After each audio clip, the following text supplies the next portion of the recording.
بسم الله الرحمن الرحيم منها خلقناكم وفيها نعيدكم ومنها نخرجكم تارة أخرى ولقد أريناه آياتنا كلها فكذب وأبى قال أجئتنا لتخرجنا من أرضنا بسحرك يا موسى فلنأتينك بسحر مثله فاجعل بيننا وبينك موعدا لا نخلفه نحن ولا أنت مكانا سوى قال موعدكم يوم الزينة وأن يحشر الناس ضحى فتولى فرعون فجمع كيده ثم أتى قال لهم موسى ويلكم لا تفتروا على الله كذبا فيسحتكم بعذاب وقد خاب من افترى فتنازعوا أمرهم بينهم وأسروا النجوى قالوا إن هذان لساحران يريدان أن يخرجاكم من أرضكم بسحرهما ويذهبا بطريقتكم المثلى فأجمعوا كيدكم ثم أتوا صفا وقد أفلح اليوم من استعلى صدق الله العظيم. محترم سامعین، ماقبل کی آیات کے اندر اللہ رب العزت نے اس بات کا تذکرہ فرمایا کہ جس وقت سیدنا موسیٰ علیہ السلام فرعون کے پاس گئے، ان کو توحید کی دعوت دی تو انہوں نے کہا کہ تمہارا کون سا رب ہے؟ موسیٰ علیہ السلام نے رب کی تعریف بیان فرمائی کہ رب وہ ہوتا ہے جو نہ بھولتا ہے اور رب کی وہ ذات ہے جس نے آسمان کو پیدا فرمایا، زمینوں کو پیدا فرما کر ان کو زمین کو ہموار کر دیا، زمین کے اندر راستے بنائے، پھر آسمان سے پانی برسا کر زمین سے غلہ اناج جس کو تم کھاتے ہو، تمہارے جانور کھاتے ہیں، چوپائی کھاتے ہیں، اس کو پیدا فرمایا۔ ان تمام چیزوں میں اہل عقل کے لیے نشانیاں ہیں۔ آج کی پہلی آیت کے اندر فرمایا منہا، ہا کی زمین کی طرف راجع ہے، اسی زمین کے اندر فرمایا اسی زمین سے خلقناکم، تم کو پیدا فرمایا، وفیہا نعیدکم، اسی زمین کے اندر دوبارہ ہم تمہیں لوٹائیں گے، ومنہا نخرجکم تارۃ اخری، پھر اسی زمین سے دوسری مرتبہ تمہیں ہم پیدا کریں گے۔ منہا خلقناکم، زمین سے انسان کو پیدا فرمایا۔ علماء مفسرین فرماتے ہیں کہ دیکھیں، حقیقتاً ہم سب کی جو اصل ہے وہ دادا آدم علیہ السلام ہے۔ ہماری اصلیت کی تخلیق جو ہوئی زمین سے ہوئی، مٹی سے ہوئی۔ اللہ رب العزت نے اپنی قدرت کاملہ سے پوری روئے زمین سے تھوڑی تھوڑی مٹی لی، اس کو پھر گوندا، گاڑا بنا، پھر اس کے بعد ایک عرصے تک وہ پڑی رہی، کہ جس طرح ٹھیکری بن جاتی ہے، کھنکھناتی ہوئی۔ اس کے بعد اللہ رب العزت نے اس سے جو ہے نا آدم علیہ السلام کو پیدا فرمایا، جس کو قرآن کریم کہتا ہے خلقتہ من تراب وخلقتہ من طین۔ اور باقی تمام کی تمام جو انسانیت ہے ان کی اصل آدم علیہ السلام ہے، ان کی پیدائش مٹی سے ہوئی، اس لیے اس کی طرف نسبت کرتے ہوئے اللہ رب العزت نے یہ فرما دیا کہ تمہاری تخلیق مٹی سے ہوئی ہے۔ آدم علیہ السلام کی تخلیق تو مٹی سے ہوئی، لیکن پوری کی پوری انسانیت کی جو تخلیق ہے وہ نطفہ سے ہوئی۔ اب نطفہ کس سے پیدا ہوتا ہے؟ وہ بھی زمین سے پیدا ہوتا ہے۔ ہم جو بھی چیز کھاتے ہیں، ہماری تمام کی تمام ضروریات اللہ رب العزت نے زمین کے اندر رکھی ہیں، ہر چیز وہ زمین سے نکلتی ہے۔ تو جس وقت ہم اس کو تناول کرتے ہیں، کھاتے ہیں، پیتے ہیں، اس کے ذریعے سے نطفہ بنتا ہے، تو حقیقتاً بھی ہماری بھی تخلیق زمین سے ہوئی۔ فرمایا منہا خلقناکم، ہم نے تمہیں پیدا کیا اس زمین سے، وَفِيهَا نُعِيدُكُمْ، اور دوبارہ تمہیں اس کے اندر لٹائیں گے۔ انسان فوت ہوتا ہے، حکم کیا ہے؟ انسان کو، مسلمانوں کو یہی حکم ہے کہ تمہیں زمین کے اندر چھپا دیا جائے، دبا دیا جائے۔ یہی طریقہ جو ہے نا، جس وقت سیدنا آدم علیہ السلام کے دو بیٹے، جس وقت ان کا آپس میں اختلاف ہوا، ایک نے دوسرے کو قتل کر دیا، تو غراب کوا آیا جس نے آ کر طریقہ بتلایا۔ دو اللہ رب العزت نے بھیجے، دونوں آپس میں لڑے، ایک دوسرے پر غالب آ گیا، ایک نے اس کو قتل کر دیا، پھر اس نے اپنے پاؤں کے ذریعے سے زمین کو کھودا اور جو ہے نا اس کو دفن کر دیا۔ دوسرے بھائی نے دیکھا کہ اچھا اس نے یہ کام کیا ہے تو مجھے بھی یہ کام کرنا چاہیے۔ تو اس طرح ہم لوگوں کو، انسانوں کو زمین کے اندر لوٹا دیتے ہیں۔ وَمِنْهَا نُخْرِجُكُمْ تَارَةً أُخْرَىٰ، ایک روایت کے اندر آیا ہے، اللہ کے نبی صلی اللہ علیہ وسلم نے ارشاد فرمایا، سیدنا ابو ہریرہ رضی اللہ تعالیٰ عنہ روایت کرتے ہیں کہ جس وقت حضرت انسان کی پیدائش ہوتی ہے نطفے کے ذریعے سے، جو فرشتہ اس پر، اس کی تخلیق پر اللہ رب العزت معمور فرما دیتے ہیں، وہی فرشتہ اس نطفے کے ساتھ جس جگہ اس انسان نے مر کر دفن ہونا ہے وہاں کی مٹی اٹھا کر اس نطفے کے ساتھ شامل فرما دیتے ہیں۔ یہ سیدنا ابو ہریرہ رضی اللہ تعالیٰ عنہ بیان کرتے ہیں۔ ابن مسعود رضی اللہ تعالیٰ عنہ بیان کرتے ہیں کہ اللہ رب العزت کا فرشتہ جس جگہ انسان نے دفن ہونا ہوتا ہے وہاں سے مٹی اٹھاتے ہیں اور اس جو انسان پیدا ہو رہا ہے اس کی ناف کے اندر اس مٹی کو رکھ دیتے ہیں جہاں پر اس انسان نے دفن ہونا ہے۔ اللہ کے نبی صلی اللہ علیہ وسلم نے ارشاد فرمایا، میری ابو بکر عمر کی جو مٹی لی گئی وہ ایک ہی جگہ سے لی گئی۔ اسی لیے سنن کی روایات میں آتا ہے، اللہ کے نبی صلی اللہ علیہ وسلم نے جس وقت ایک قبر پر مٹی ڈالی تو پہلا لب بھر کر مٹی ڈالی تو کہا منہا خلقناکم، دوسرا لب بھرا پھر فرمایا وفیہا نعیدکم، ڈال دی، تیسرا لب اٹھا کر پھر اللہ کے نبی صلی اللہ علیہ وسلم نے ڈالا تو کیا فرمایا ومنہا نخرجکم تارۃ اخری، کہ جس وقت ہم مٹی ڈالیں قبر پر تو یہ ہمیں پڑھنا چاہیے، منہا خلقناکم پہلے لب میں، دوسرے لب میں وفیہا نعیدکم، تیسرے لب میں ومنہا نخرجکم تارۃ اخری۔ اس میں انسان کی اپنی خلقت و تخلیق کی طرف جو ہے نا ذہن جاتا ہے۔ وَلَقَدْ أَرَيْنَاهُ آيَاتِنَا كُلَّهَا فَكَذَّبُوا وَأَبَىٰ، البتہ تحقیق ارینا، ان تمام آیات کے اندر اللہ رب العزت اپنے پیغمبر حضرت محمد عربی صلی اللہ علیہ وسلم کو تسلی دے رہے ہیں کہ محمد صلی اللہ علیہ وسلم آپ کو پریشان نہیں ہونا چاہیے۔ اللہ کے نبی صلی اللہ علیہ وسلم یہ مکی صورت ہے، پیارے حبیب صلی اللہ علیہ وسلم رات بھر اللہ رب العزت کے سامنے کھڑے رہتے، دن کو کفار کے سامنے جا کر توحید کی دعوت دیتے، وہ جس وقت انکار کرتے تو پیارے حبیب صلی اللہ علیہ وسلم پریشان ہوتے تھے۔ تو ہمیں پریشان ہونے کی ضرورت نہیں۔ آپ سے پہلے موسیٰ علیہ السلام کو ہم نے فرعون کی طرف مبعوث کیا تو فرعون نے موسیٰ علیہ السلام کے ساتھ کیا کیا معاملات کیے، تمام معجزات دیکھنے کے باوجود کہنے لگا، اس وقت ضد پر انسان آ جائے تو پھر اس ضد کا کوئی علاج نہیں، اس ضد کا کوئی علاج نہیں ہوتا، اس دنیا کے اندر علاج نہیں ہے۔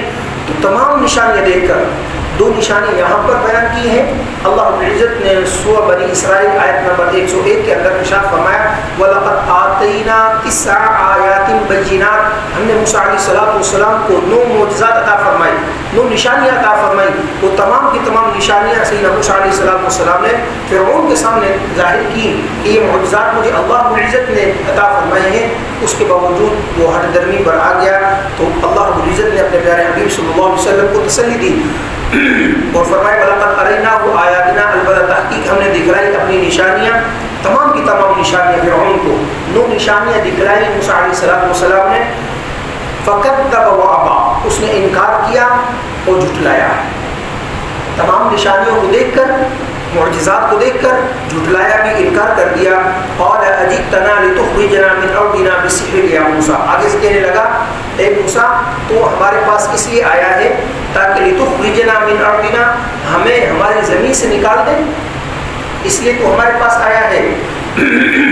فَلَنَأْتِيَنَّكَ بِسِحْرٍ مِثْلِهِ فَاجْعَلْ بَيْنَنَا، بجائے اس کے کہ معجزات نشانیوں کو دیکھ کر ایمان لاتا، کہنے لگا موسیٰ ہم بھی تمہارے مقابلے میں اسی جیسا جادو لے کر آ رہے ہیں، کا ضرور بھی ضرور ہم لائیں گے بسحر مثلہ اسی جیسا جادو.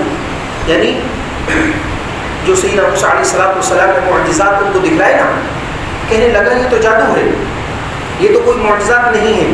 سیم اسی طرح پیغمبر اسلام محمد عربی صلی اللہ علیہ وسلم کو مکہ والوں نے کہا کہ یہ تو جو قرآن کریم ہمیں پڑھ کر سنا رہا ہے یہ تو شاعر ہے.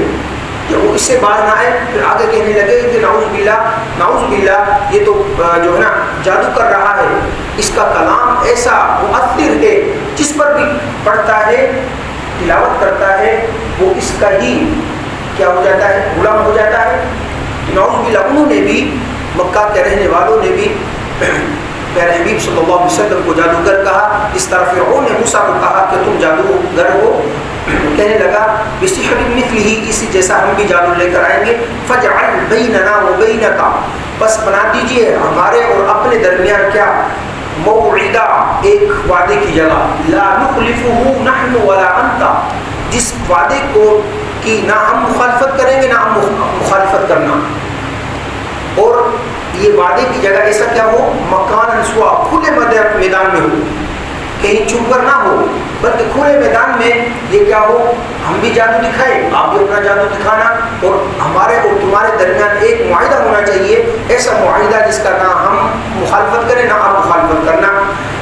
قال موعدکم سیدنا موسیٰ علیہ السلام نے ان سے فرمایا, فرعون سے کہا موعدکم تمہارے وعدے کی جگہ کیا ہے, یوم الزینہ زینت کا دن ہے. وہ زینت کا دن کون سا ہے؟ فرعون نے اس دن کیا کرتے تھے خوشی مناتے تھے. اب وہ کون سا دن تھا مختلف جو ہے اقوال ہیں. وہ نیروز کا دن تھا, ایک قول یہ ہے کہ فرعون کی پیدائش کا دن تھا, ایک قول یہ ہے کہ وہ اس دن خوشی مناتے تھے. مختلف اقوال ہیں, یعنی خوشی کا دن تھا اور اس خوشی میں وہ لوگ ان کے میلے ٹھیلے کا دن تھا باہر جاتے تھے اور وہاں پر جا کر سیلیبریٹ جو بھی کرتے تھے وہ کام کرتے تھے. تو موسیٰ علیہ السلام فرمایا موعدکم تمہارے وعدے کی جگہ کیا ہے یوم الزینہ زینت کا دن ہے, جس دن تم خوشی مناؤ گے نا اس دن کا دن جو ہے نا وہ کیا ہے طے پایا. وَأَن يُحْشَرَ النَّاسُ ضُحًى اور لوگ بھی جمع ہو جاتے ہیں ضحیٰ چاشت کے وقت, جس وقت سورج چڑھتا ہے نا ضحیٰ اس وقت کو کہتے ہیں جس وقت ریت گرم ہو جاتا ہے سورج کی تپش سے اور اونٹوں کے جو بچے ہوتے ہیں ان کے پاؤں کے تلوے جلنے لگتے ہیں, اس وقت کو ضحیٰ کا لفظ کہتے ہیں. یہ بڑا بابرکت وقت ہے. اس وقت میں اللہ کے نبی صلی اللہ علیہ وسلم نماز پڑھا کرتے تھے 2 رکعات سے لے کر 12 رکعات تک, چاشت کی جس کو نماز ہم کہتے ہیں. یہ تقریباً اب ہمارے ہاں تقریباً 8 بجے سے لے کر 10 بجے تک یہ وقت ہے. تو موسیٰ علیہ السلام کیا فرمایا, یہ وقت ہے کہ انسان صبح کے معمولات سے فارغ ہو جاتا ہے, اس کے بعد وہ جو ہے نا جشن منانے کے لیے باہر چلے جاتے ہیں. تو لہذا وہ وقت مقرر ہے اور ٹائم بھی کیا ہے ضحیٰ کا چاشت کا وقت ہے جب سب لوگ جمع ہو جائیں گے. فتولی فرعون بس فرعون کیا ہوا پلٹا. فجمع کیدہ اس نے اپنی تدبیر جمع کی. ثم اتی پھر آیا. کیا تدبیر جمع کی؟ اس نے اعلان کروایا پورے مصر کے اندر کہ بھائی جتنے بھی جادوگر ہیں نا ان کو جمع کیا جائے.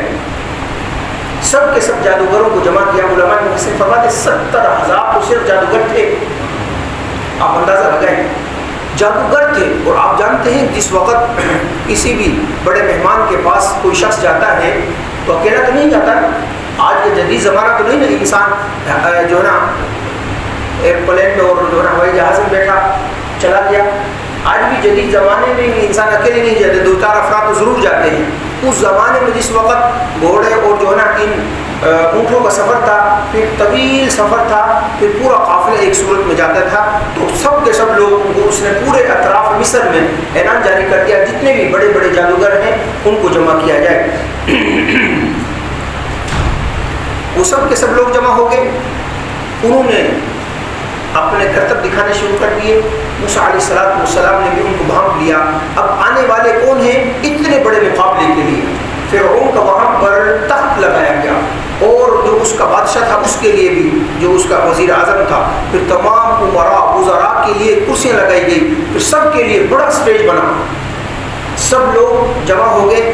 آنے والے مقابلے میں صرف 2 اشخاص تھے, سیدنا موسیٰ علیہ السلام, سیدنا ہارون علیہ السلام. جس وقت دونوں آئے نا یہ لوگ جو ہے نا تھپکیاں مارنے لگے اور ہنسنے لگے کہ یہ ہمارا مقابلہ کریں گے. سیدنا موسیٰ علیہ السلام نے قال لهم موسیٰ ویلکم لا تفتروا، موسیٰ علیہ السلام نے ان جادوگروں کو سمجھایا، دیکھو تم اللہ پر جھوٹ باندھ رہے ہو، تم حق کے مقابلے میں جھوٹ لے کر آئے ہو۔ دیکھو توحید کا انکار کرنا جھوٹ ہے، نبوت کا انکار کرنا جھوٹ ہے، پھر ایسی بات لے کر آنا جو کہتے ہیں صرف جادو آنکھوں کا دھوکہ ہوتا ہے، حقیقت میں تو کوئی چیز نہیں ہوتی، اور حق کے مقابلے میں اس کو لے کر آنا یہ بھی جھوٹ ہے۔ تو سیدنا موسیٰ علیہ السلام نے جس وقت ان کو سمجھایا نا، یعنی جادوگروں کو سمجھایا، ان کی بات سمجھ میں آ گئی۔ اسی دوران سیدنا موسیٰ علیہ السلام نے جو اللہ رب العزت نے موضع عطا فرمایا تھا نا، عصا کا وہ ڈالا، جادوگر فوراً بھاگ گئے کہ یہ جادو نہیں ہے۔ جادو کیا چیز ہے؟ حقیقت اس کی تبدیل نہیں ہوتی، صرف آنکھوں پر پردہ آتا ہے، صرف حقیقت میں وہ تبدیل نہیں ہوتی، آنکھیں دھوکہ کھا جاتی ہیں، لیکن جو اللہ کا معجزہ ہوتا ہے وہ حقیقت میں تبدیل ہو جاتا ہے۔ جادوگروں نے جس وقت دیکھا نا یہ لاٹھی، یہ عصا موسیٰ علیہ السلام ڈالا ہے، یہ فوراً اژدہا و سام بن گیا، فوراً سمجھ گئے کہ یہ جادو نہیں ہے، یہ حقیقت ہے۔ اب ان میں سے نا لوگ سہم گئے، انہوں نے کہا کہ نہیں، ہم حق کا مقابلہ نہیں کر سکتے، لیکن کم لوگ سمجھے تھے، انہوں نے آپس میں مشورہ کیا کہ ہم حق کے مقابلے میں نہیں آئیں گے۔ اب فرعون نے ان جادوگروں سے یہ جو ہے نا معاہدہ طے کیا تھا، اگر تم آج غالب آ گئے نا تو میں تمہیں اپنا مشیر وزیر بناؤں گا اور بہت زیادہ تمہاری جو ہے نا انعام و اکرام کروں گا۔ اب جو کچھ لوگ تھے لالچی تھے، انہوں نے کہا کہ آج تو ہمیں بہت بڑا عہدہ ملنے والا ہے، انہوں نے دوسروں کو بھی جو ہے نا ڈرا دیا۔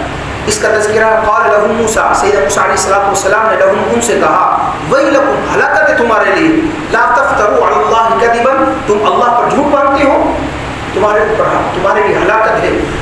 فیسحتکم بعذاب، اگر تم نے اس طرح کیا نا اللہ کا عذاب تمہیں گھیر لے گا، کیوں تم حق کے مقابلے میں آ رہے ہو۔ اور اصول یہ ہے جس وقت حق کے مقابلے میں کوئی بھی شخص آتا ہے اس کے بعد اسلام قبول نہیں کرتا، اللہ کا فوراً عذاب آ جاتا ہے۔ یہ پوری انسانیت کی تاریخ بھری پڑی ہے۔ وقد خاب من افترا، تحقیق ناکام نامراد ہوئے وہ شخص جنہوں نے جھوٹ باندھا۔ فتنازعوا امرهم بینہم، جس وقت موسیٰ علیہ السلام نے یہ تعلیم ان کو دین تبلیغ کی، فتنازعوا امرهم بینہم، آپس میں وہ لڑنے جھگڑنے لگے۔ بعض نے کہا کہ یہ فرعون ہے، بڑا خناس ہے، اس کی فطرت یہ ہے کہ کسی کو کچھ اجرت نہیں دیتا، یہ ہمیں کچھ اجرت بھی دے گا کہ نہیں دے گا۔ بعض نے کہا کہ نہیں یہ حق ہے، دونوں چیزیں ہیں۔ بعض نے کہا یہ حق ہے، لہٰذا ہم حق کے مقابلے نہیں آتے۔ فتنازعوا امرهم بینہم، اللہ پاک ارشاد فرماتے ہیں ان کے درمیان میں آپس میں ہی کیا ہو گیا، لڑائی ہو گئی، الجھ گئے وہ اثر النجمہ، اور نجوا آپس میں سرگوشی کرنے لگے، آہستہ سے سرگوشی کرنے لگے کہ حق کے مقابلے میں آنا چاہیے نہیں آنا چاہیے۔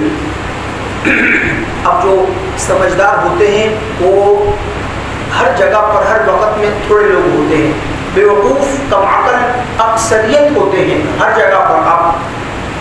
آپ نے جو ہے نا زندگی کے مشاہدات دیکھ لیں اور تاریخ اٹھا کر دیکھ لیں، آپ کو یہ چیز نظر آئے گی۔ قالوا ان هذان لساحران یریدان ان یخرجاکم، انہوں نے کہا ان هذان لساحران، یعنی فرعون اور ان کے کارندوں نے کہا کہ یہ جو دونوں جادوگر ہیں یہ چاہتے ہیں ان یخرجاکم من ارضکم، یعنی موسیٰ اور ہارون علیہ السلام کیا چاہتے ہیں، یہ اب ان کو تسلی دے رہا ہے جادوگروں کو۔ فرعون اس وقت اب جادوگر تھوڑے سہم گئے نا کہ ہمیں حق کے مقابلے نہیں آنا چاہیے، یہ حق ہے، یہ جادو نہیں ہے، تو کہنے لگا کہ ان دونوں کا مقصد یہ ہے، یہ جادوگروں کا دونوں کا مقصد کیا ہے، ان یخرجاکم من ارضکم، کہ تم کو تمہاری زمین سے نکال دیں۔ ان کا مقصد صرف یہ ہے بسحرہما، اپنے دونوں جادو کے ذریعے سے، وَيَذْهَبَا بِطَرِيقَتِكُمُ الْمُثْلَىٰ، اور جو تمہارا اچھا طریقہ چلا آ رہا ہے نا پیچھے سے آباء و اجداد کا، اس سے تمہیں پھیر دے۔ یہ بہترین جو ہے نا ایک ہتھیار ہوتا ہے لوگوں کو حق سے ہٹانے کا۔ قرآن کریم کا مطالعہ فرمائیں تو ہمیشہ ہی اغیار نے یہ بات کہی ہے کہ بھائی یہ نئی چیز لے کر آ گئے ہیں، نئے دین لے کر آ گئے ہیں، اگر اتنا ہی اچھا ہوتا یہ تو کیا ہمارے آباء و اجداد بیوقوف تھے، کم عقل تھے، وہ نہیں سمجھ سکتے تھے؟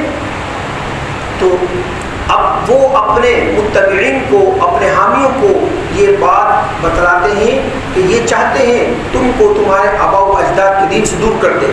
یہی بات فرعون نے کہی تھی کہ وَيَذْهَبَا، یہ چاہتے ہیں کہ تمہیں لے جائیں بِطَرِيقَتِكُمْ مُثْلَى، اس طریقے سے جو تمہارے پہلوں کا چلا آ رہا ہے۔ فَأَجْمِعُوا كَيْدَكُمْ ثُمَّ أْتُوا صَفًّا، جمع کیا سب کے سب کو، کیدکم تم جمع کرو اپنی سب کے سب کے تدبیروں کو، ثم أْتُوا صَفًّا پھر آؤ صف در صف، سب بنا کر جو ہے نا، وَقَدْ أَفْلَحَ الْيَوْمَ مَنِ اسْتَعْلَىٰ، آج وہ شخص کامیاب ہوگا جو بلند ہوگا، یعنی جو غالب آ جائے گا وہی شخص کامیاب ہوگا۔ یہاں تک جو نا یہ بات کی فرعون کی۔